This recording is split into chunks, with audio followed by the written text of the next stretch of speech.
Gracias a todas y a todos. Gracias por acompañarnos en esta rueda de prensa en la que una semana más daremos cuenta de los acuerdos alcanzados en el Consejo de Gobierno esta mañana.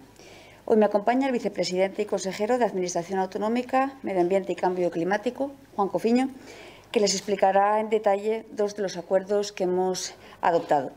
El primero de ellos, la modificación del plan parcial del polígono de Boves para facilitar la instalación de Amazon.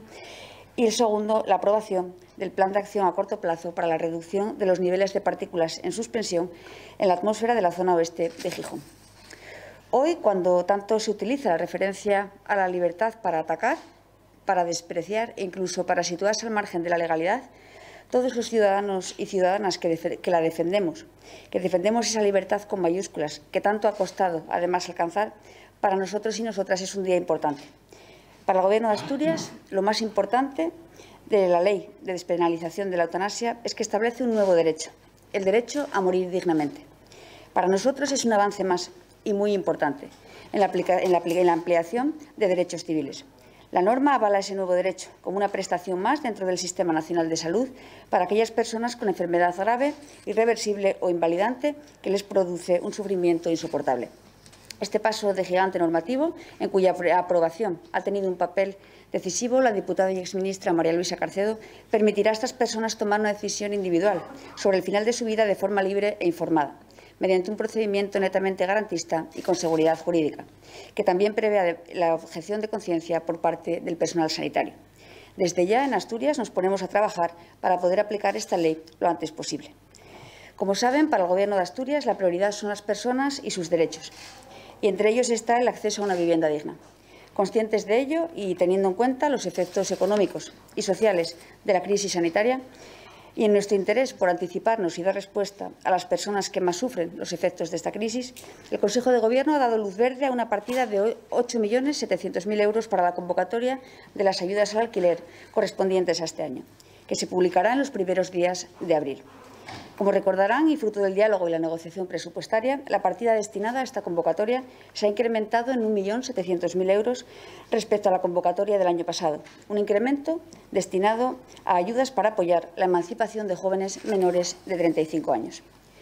Calculamos que serán 13.800 las personas que podrán beneficiarse de estas ayudas, que el año pasado percibieron 11.000 asturianos y asturianas.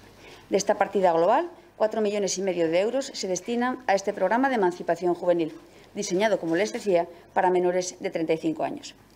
Con el objetivo de dar respuesta al mayor número de solicitudes, la convocatoria de las ayudas al alquiler de este año contempla una ampliación de crédito que se llevará a cabo en caso de que fuese necesario. En términos generales, las ayudas financian una cuantía máxima del 40% de la renta mensual de la vivienda, aunque se elevan hasta el 50% en el caso de los inquilinos menores de 35 o mayores de 65 años. El periodo subvencionable, como saben, será de 12 mensualidades. En los últimos 5 años, el Principado de Asturias ha destinado un total de 42 millones de euros a las ayudas al alquiler, que han recibido más de 63.600 asturianos y asturianas. Es importante que de vez en cuando hagamos una foto fija y real, tanto de las ayudas al alquiler, así como del número de viviendas públicas de las que disponemos en Asturias. No podemos ni debemos olvidar que, aunque siempre hay que acometer mejoras en las viviendas, somos la segunda comunidad autónoma con el mayor parque público por habitante. Y precisamente porque nuestro parque público es amplio y numeroso, asumimos con responsabilidad y con normalidad las reformas y mejoras que vamos acometiendo. Al fin y al cabo, es una cuestión de lógica pura. A mayor número de viviendas, mayor número de reparaciones y mayor necesidad de inversión. A día de hoy, son más de 34.000 los asturianos y asturianas que tienen acceso a una vivienda asequible, ya sea a través de una vivienda pública, donde viven más de 20.200 personas, o a través de las ayudas al alquiler, que cobrarán unas 13.800 personas este año.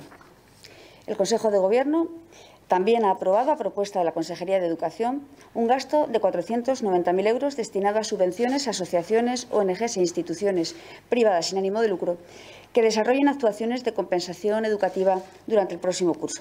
La partida, de carácter plurianual, incluye 343.000 euros para este año y 147.000 para el próximo ejercicio. Finalmente, en plena transformación digital y con el objetivo de impulsar la modernización de la administración electrónica en los concejos con una población inferior a 20.000 habitantes, La Consejería de Presidencia, a través del Consorcio Asturiano de Servicios Tecnológicos, destinará 471.795 euros a la compra de equipamiento informático para los 71 ayuntamientos que forman parte de este órgano. Cedo ya la palabra al vicepresidente, quedando posteriormente a su disposición para responder las preguntas que considere. Buenos días a todos y a todas. Como anticipó la consejera portavoz, comparezco para dar cuenta detallada de dos acuerdos a los que ya ha hecho ella referencia que hemos adoptado en la sesión del Consejo de Gobierno de esta mañana. El primero de ellos tiene que ver con la reforma del plan parcial del polígono de Boves, en Siero. Hoy hemos acordado la aprobación de la misma. Es el último hito administrativo para que resulte aprobada. Tendrá continuidad con la publicación en el BOPA.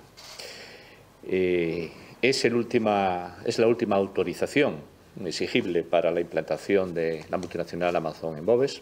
Por lo tanto, con este acuerdo se legaliza y se autoriza toda la obra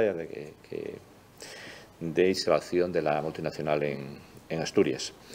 Ha sido un proceso de negociación largo en el tiempo y que ha supuesto también, en definitiva, pues, instar procedimientos administrativos como este con la máxima celeridad, ¿no? Yo tengo que agradecer aquí, en este momento final, en el que podemos decir que se consolida ya jurídica y administrativamente la instalación de una multinacional, agradecer a todos los que han participado en este largo y complejo proceso. Mucha gente ha tenido que ver con esto, muchas personas, muchas instituciones. Singularmente quiero señalar a la Cámara de Comercio de Oviedo, al Ayuntamiento de Siero y a su alcalde, a los técnicos de la Comisión de Urbanismo de Asturias, al Consejo Consultivo, en fin, al personal que trabaja en SOGEPSA. Todos ellos, y algunos que me dejo en el tintero, han contribuido eficazmente, con el mejor espíritu de colaboración, para que esta realidad, para que esta situación, para que este proyecto sea hoy una realidad.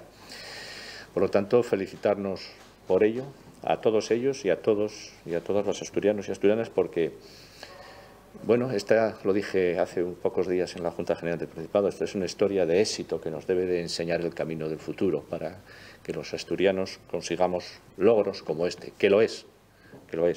Es una instalación muy importante que revaloriza la zona, que revaloriza Asturias, que nos aportará plusvalías en muchos órdenes, incluido el del empleo. Por lo tanto, aquí concluyo. Como ustedes saben, la reforma, vuelvo al inicio, es el último hito administrativo, es la última autorización y con esto, repito, queda definitivamente autorizada la instalación.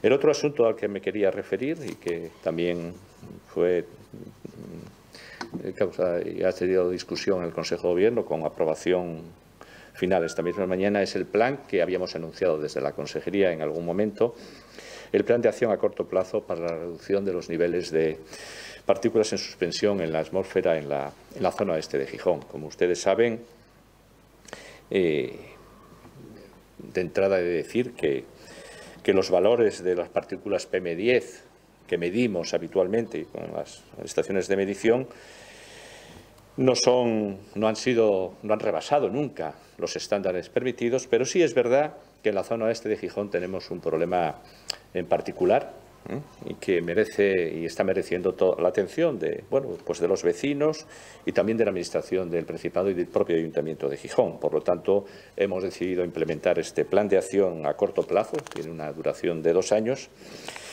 y va a afectar a esa zona. Focalizamos en la zona del barrio de Jove, de Laureal, en fin, en la zona de lo que se viene a llamar la zona oeste de Gijón, ¿no? Es un plan de actuaciones a 2 años y que tiene como objetivos, un objetivo estratégico evidente que consiste en mejorar la calidad del aire en esta zona, garantizando que las exigencias legales de cumplimiento de emisión de partículas PM10 se cumplan. Y luego hay unos objetivos específicos, que tienen que ver con reducir, aún dentro de la legalidad, pero reducir aún más las emisiones de PM10, mejorar un poco, aunque hemos trabajado mucho en esto, pero mejorar un poco más aún el conocimiento sobre el origen y el comportamiento de la contaminación atmosférica en relación con la emisión de estas partículas y, finalmente, que siempre es un objetivo a perseguir y, en este caso, también incrementar la colaboración entre las administraciones involucradas y los agentes que intervienen en el proceso de emisión, ¿no? Bueno, el plan contempla 25 medidas. 16 de ellas tienen que ver con procurar reducir los niveles de partículas en suspensión en la atmósfera. 5 de ellas tienen que ver con esto que comentaba antes, implementar medidas para mejorar el conocimiento y la información de los agentes emisores, y un tercer grupo de medidas relacionadas con la gobernanza que comentaba antes, con la colaboración entre las administraciones y los agentes privados emisores, ¿no?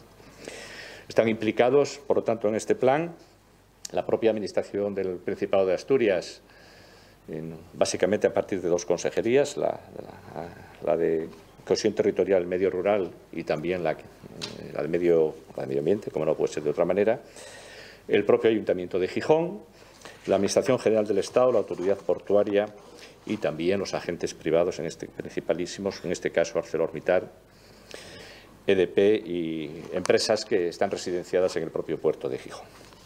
Hay una inversión a 2 años cercana a los 10 millones de euros, principalmente tiene que ver con 3 actuaciones, una de ellas en las instalaciones de ArcelorMittal para implantar en el Sintervé filtros adicionales. Saben que se acaba de poner en funcionamiento las inversiones y, por tanto, las instalaciones en el filtro A.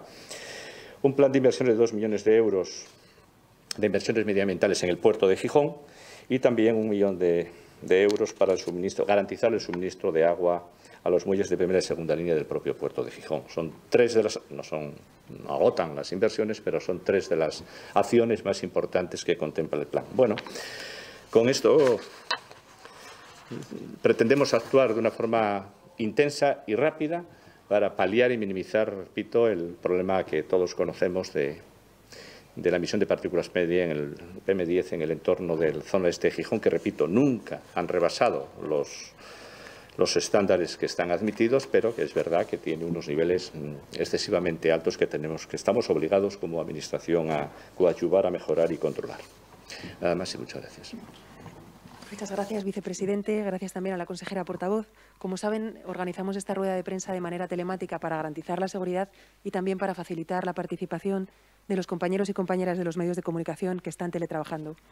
Abrimos ahora un turno de preguntas en los que los medios pueden participar y comenzamos con varias cuestiones que nos plantean para el vicepresidente. Vicepresidente, recibimos justo ahora una pregunta de la cadena COPE sobre uno de los asuntos a los que acaba de hacer referencia sobre el plan parcial de Boves. La pregunta es la siguiente. Sobre Amazon, ¿puede ya dar las cifras del coste de la parcela que ha adquirido en Boves?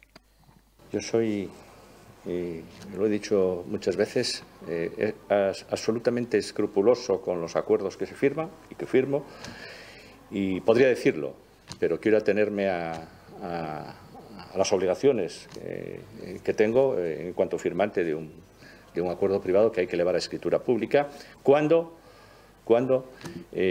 seamos capaces de superar y de conseguir las condiciones suspensivas que están en el propio contrato. La última de ellas es esta.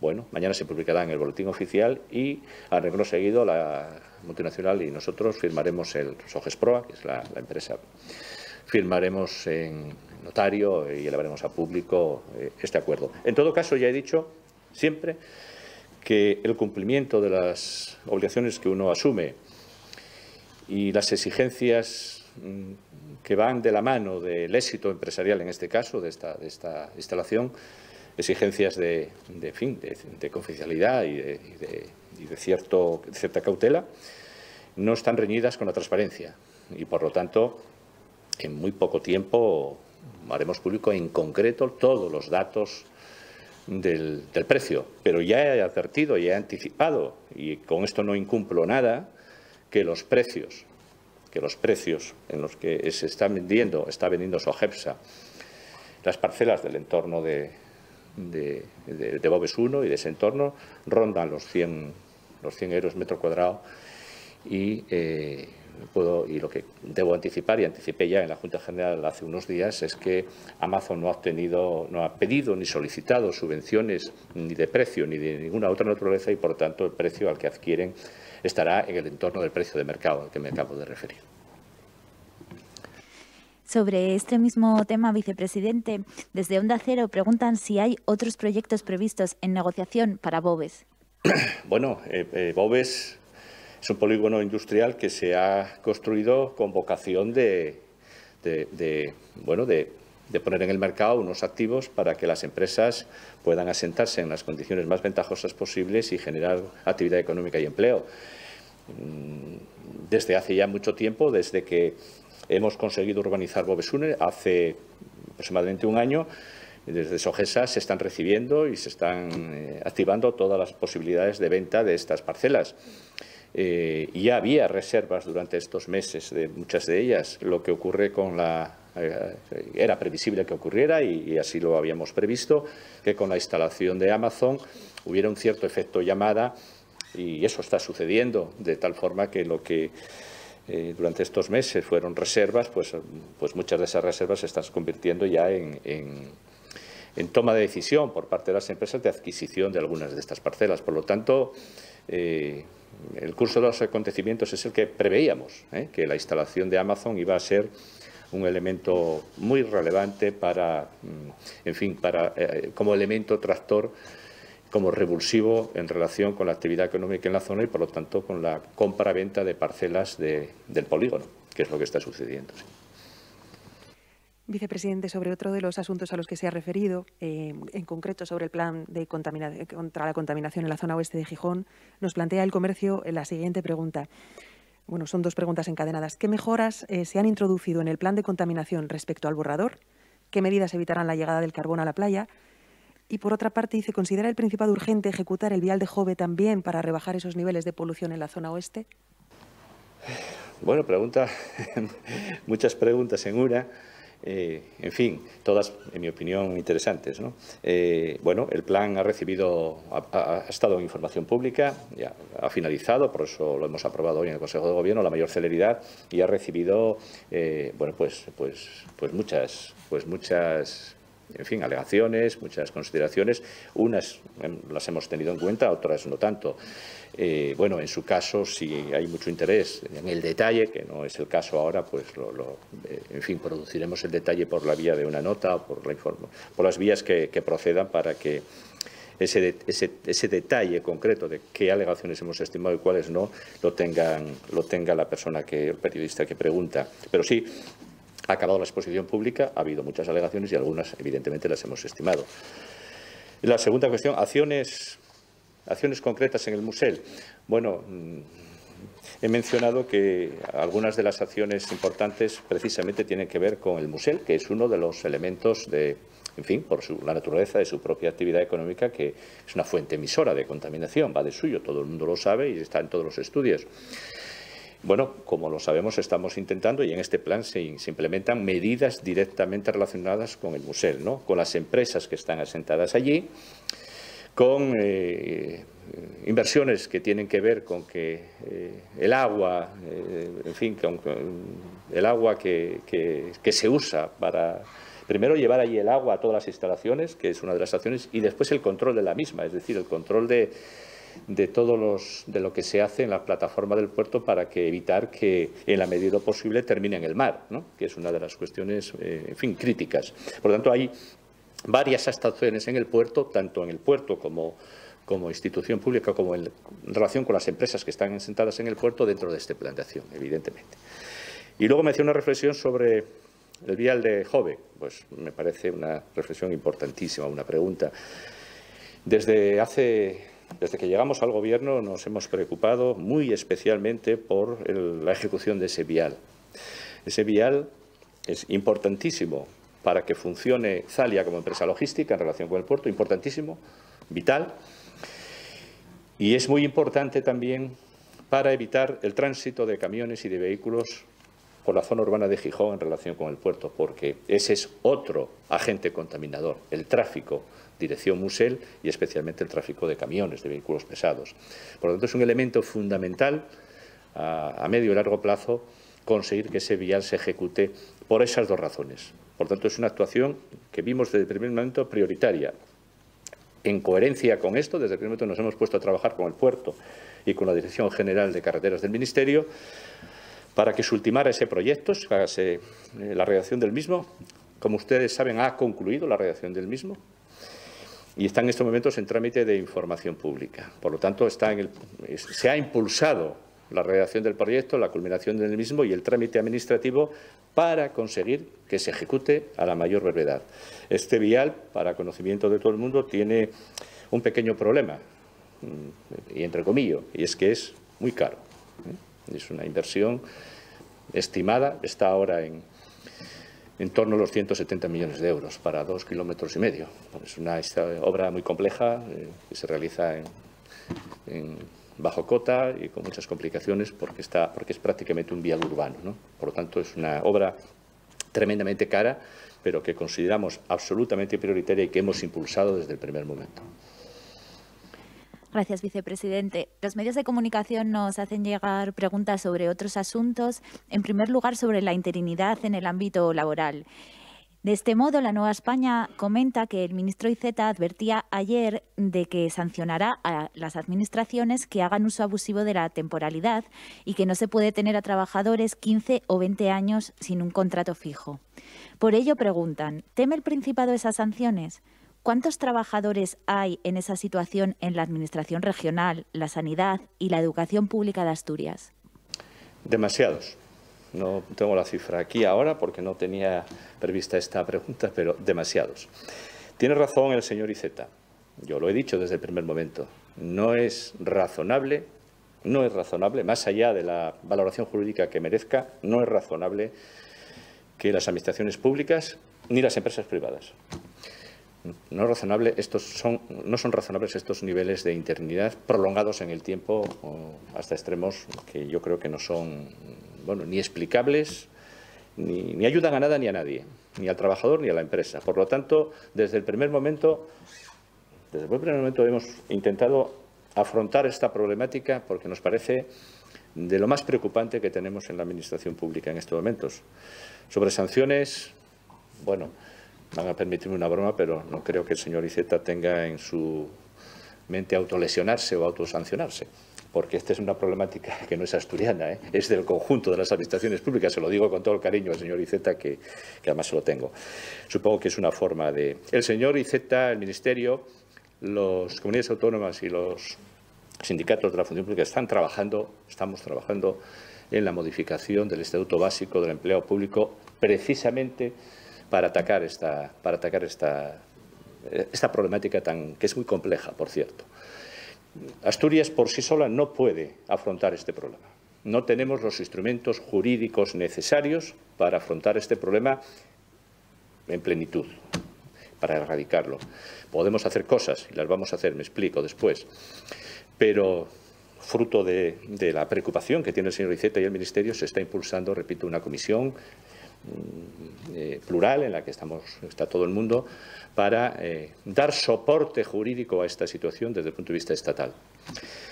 Hay una famosa sentencia del Tribunal de Justicia de la Unión Europea sobre este particular que luego ha tenido continuidad con diferentes posiciones de los tribunales de justicia en España, de los diferentes niveles, y la resultante de todo ello es que tenemos una inseguridad jurídica absoluta con respecto a esto.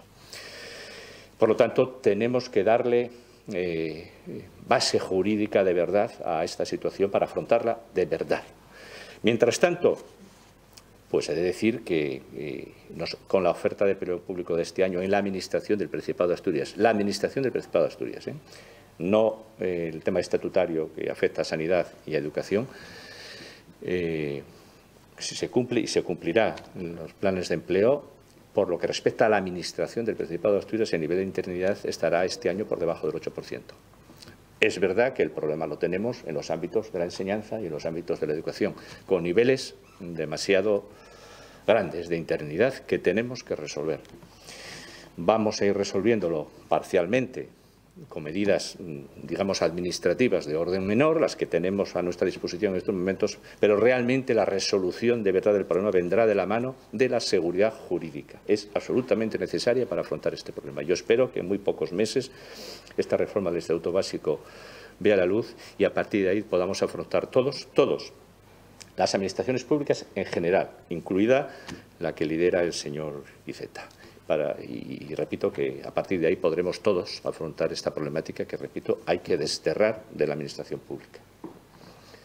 Gracias, vicepresidente. Tenemos dos preguntas sobre financiación autonómica que plantean la Nueva España y la Agencia EFE.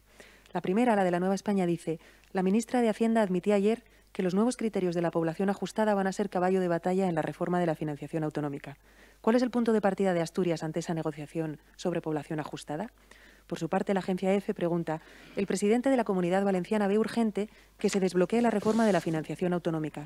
¿Comparte este criterio el Gobierno asturiano? Bien, son dos preguntas en una, pero sobre la misma materia. Pues el punto de partida, en fin, Asturias ha sido muy clara, hemos sido muy claros y muy transparentes con respecto a este asunto. A la segunda pregunta, bueno, la respuesta es, pues claro que hay que desbloquear, compartimos con la Comunidad Valenciana, ¿cómo no lo vamos a hacer? Con el presidente, que se desbloquee esta situación. Llevamos muchísimos años en una situación que podríamos llamar de interinidad con este asunto, ¿no? Es verdad que estamos en plena pandemia y quizás este no sea la coyuntura más adecuada, ¿no?, para afrontar una reflexión en profundidad sobre el modelo, porque esto es un tema, como ustedes conocen, complejo y difícil donde los haya, ¿no? Quizás requiera en fin, una coyuntura un poco más estable. Bueno, esperemos que en los próximos meses superemos la pandemia, como todos esperamos, y podamos hablar de verdad y abrir este debate que hay que abrir necesariamente. La posición asturiana es conocida con respecto al fondo del asunto también. En fin, somos una población con mucha dispersión territorial, una población envejecida, donde los costes de los servicios públicos básicos son, en términos comparativos con otras comunidades autónomas, pues muy caros. Y, por lo tanto, ese hecho diferencial tiene que ser tenido en cuenta siempre en cualquier modelo de financiación. Por lo tanto, ese es el punto de partida, que además está negociado con todos los grupos políticos en Asturias. Creo que es uno de los pocos puntos en que los grupos todos nos hemos puesto de acuerdo y hay que felicitarse por ello. Ese es el planteamiento del Gobierno asturiano, en definitiva. Tenemos un antecedente próximo, que fue la negociación de hace unos meses en relación con el fondo de ayuda de 16.000 millones de euros a las comunidades autónomas, y ahí nosotros ya hicimos valer en alguna medida nuestra posición en términos de estimación del criterio dentro de los de reparto de ese fondo, del criterio de población protegida equivalente. Bueno, que inicia ese camino, en definitiva, de que se tenga en cuenta las peculiaridades de aquellos territorios como el asturiano, y no solo el asturiano, que tenemos una realidad muy distinta a otros y que tenemos un coste per cápita para la prestación de los servicios públicos básicos muy diferencial.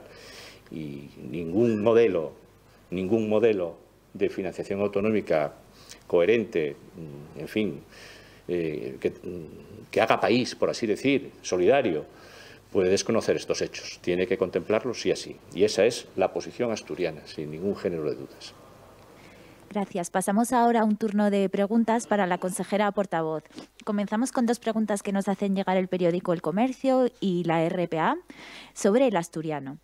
¿Cree el Gobierno que la sentencia del Constitucional va a suponer un antes y un después en la promoción del asturiano y un paso adelante definitivo para su posible oficialidad? Esta pregunta la formulaba el periódico El Comercio. En el mismo sentido, desde la TPA, ¿qué valoración hacen de la sentencia del Tribunal Constitucional que avala la reforma del reglamento de la Junta General para validar el uso del asturiano por parte de cualquier interviniente? Bien, pues el Gobierno de Asturias valora positivamente la sentencia del Tribunal Constitucional. Es muy buena noticia que el Tribunal Constitucional garantice que en el Parlamento asturiano se pueda utilizar el asturiano precisamente. Aunque suene extraño, lo que pretendía la extrema derecha era impedir, con ese recurso que se había presentado a la reforma del reglamento de la Junta General, que se diese esta situación. Una vez más gana la sensatez y la coherencia frente al espectáculo interesado que normalmente poco aporta. Es un avance muy importante pero aún queda mucho camino por recorrer. El gran paso en ese sentido será la propia reforma del Estatuto, imprescindible para permitir la oficialidad. Esperamos que, como ya saben, y así se apuntaba la semana pasada en esta misma rueda de prensa, esperamos poder iniciar ese proceso de reforma a lo largo de este mismo año. Gracias, consejera. Tenemos una pregunta sobre industria, en concreto sobre la empresa Duro Felguera, que nos traslada La Voz de Asturias. Dice así: el PP ha criticado en el Congreso las ayudas a Duro Felguera, aunque en Asturias los populares han aplaudido el rescate. ¿Cuál es la valoración al respecto del Gobierno de Asturias? En relación con este asunto y en primer lugar, creo que apuntaré un par de cuestiones. La primera, que la entrada de la Sociedad Estatal de Participaciones Industriales en Duro Felguera es una excelente noticia. Yo creo que eso no cabe duda y para nadie en Asturias suscita la menor discrepancia. Y por otra parte, también es un ejemplo de lo que puede conseguir la sociedad asturiana cuando realmente actúa en conjunto y con un objetivo común, tal y como estamos haciendo en este y en otros ámbitos. El Gobierno de Asturias tiene claro que ante objetivos de un calado como este debemos mostrarnos unidos en beneficio de la sociedad y de la industria asturiana. Lamentamos, por tanto, que en este caso el Partido Popular haya puesto en duda tanto la necesidad como las razones del rescate de Duro.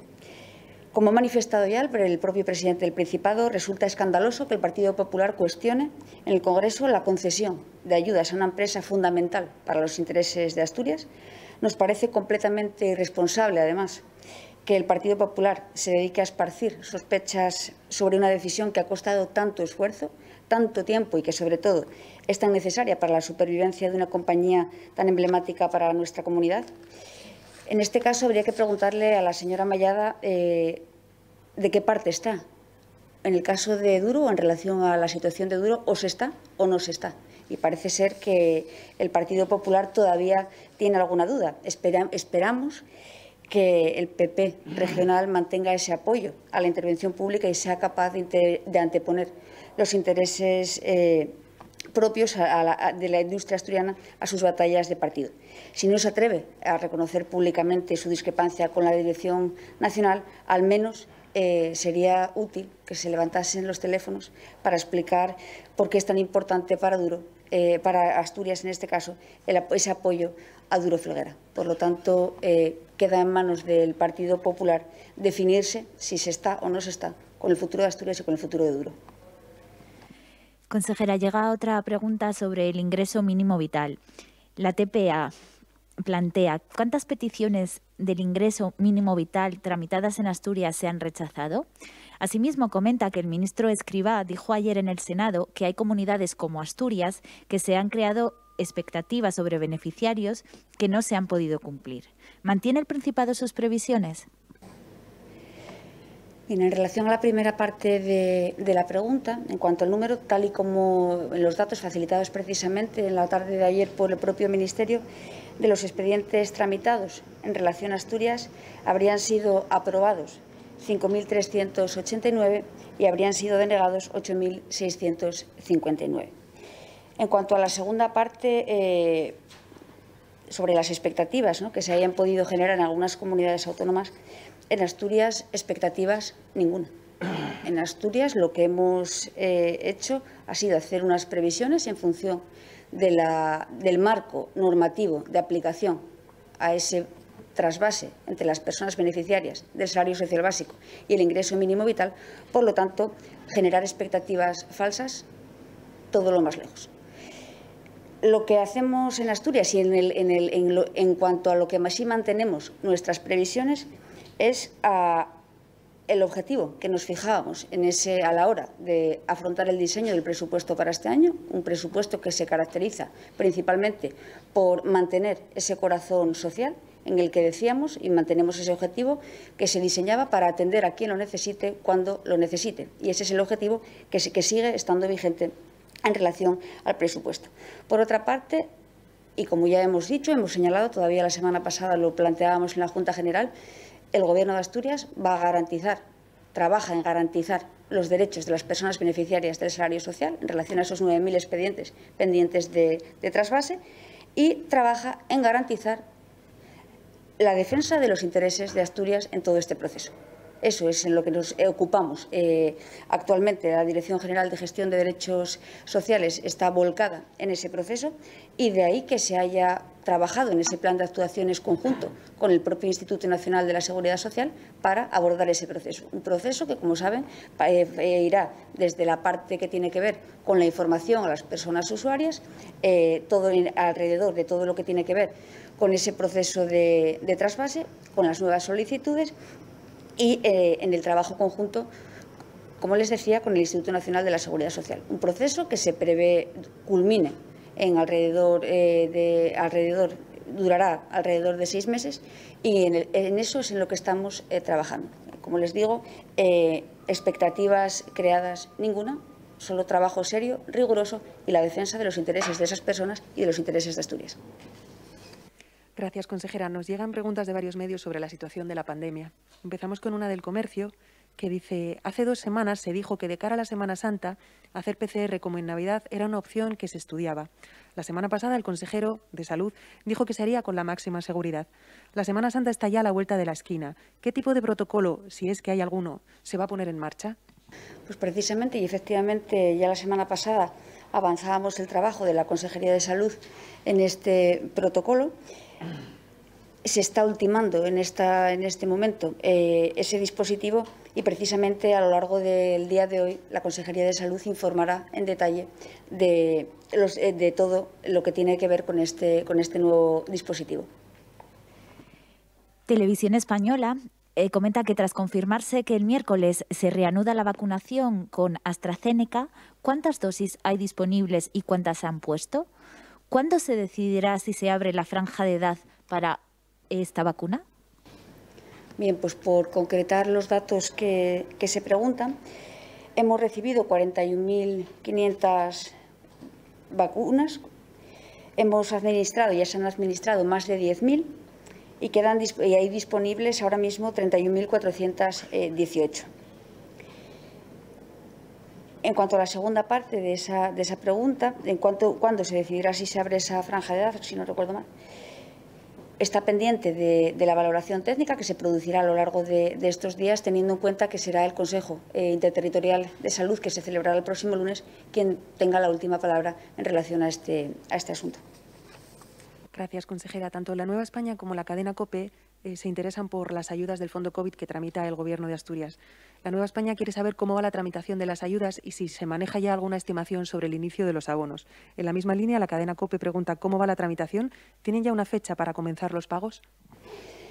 Bien, en relación a este asunto y como siempre suelo siempre remitirme a ese esfuerzo importante en el marco también de la negociación presupuestaria que supuso poner en marcha ese fondo destinado a los sectores más afectados, lógicamente por las limitaciones que implica la toma de decisiones en relación a medidas y limitaciones para garantizar la protección de la salud. Y en cuanto a los plazos, poner en valor el trabajo desarrollado para poner en marcha esa convocatoria a principios de año para dar respuesta a estos sectores y me remitiré a las declaraciones de la semana pasada. Es un proceso complejo, por recordar y por hablar ya de números, de volumen de expedientes, hemos recibido, como saben, casi 20.000 solicitudes de las ayudas de estos sectores económicos más afectados que aspiran, como saben, a esos casi 62 millones del Fondo de Rescate. Se está trabajando para darle la máxima celeridad posible al abono de estas ayudas. No hay nadie más interesado que el Gobierno de Asturias en que esas ayudas lleguen a quienes tienen que llegar y, por lo tanto, estamos también volcados en ese trabajo para facilitar que ese abono se produzca lo antes posible. En relación con este asunto y también como una buena noticia, podemos señalar que ese Fondo Nacional también de ayudas destinadas a los sectores empresas de los sectores más afectados por las consecuencias de la crisis sanitaria, pues se espera, estimamos que sean alrededor de otros 100 millones los que se pongan a disposición de las empresas, de los sectores más afectados en Asturias. Por lo tanto, serían esos casi 200 millones de los que podemos estar hablando destinados a paliar los efectos que sufren los sectores más castigados, en este caso, por la pandemia. Gracias, consejera. Llega una última cuestión desde la agencia Europa Press. Comentan que hoy el Ayuntamiento de Gijón negó que hubiera mediado en la compra de la parcela de la ITV en Granda y pidió al Principado que el consejero rectificara sus palabras. Entendemos que el medio de comunicación pide una valoración sobre este hecho. Bien, en relación tanto al tema concreto de la instalación de esa estación de ITV en Gijón, como con otros temas, la Consejería de Industria, como el Gobierno de Asturias, en otros ámbitos, trabaja de manera coordinada y en comunicación constante con el propio Ayuntamiento de Gijón, y en este caso concreto precisamente se aborda, ¿no?, esa situación de la estación de la ITV, y esa ubicación se está abordando entre el Ayuntamiento y la propia Consejería de Industria en este caso. Gracias, consejera. Pues hasta aquí las preguntas que nos han hecho llegar los y las compañeras de los medios de comunicación, a quienes agradecemos su participación en esta rueda de prensa. Gracias.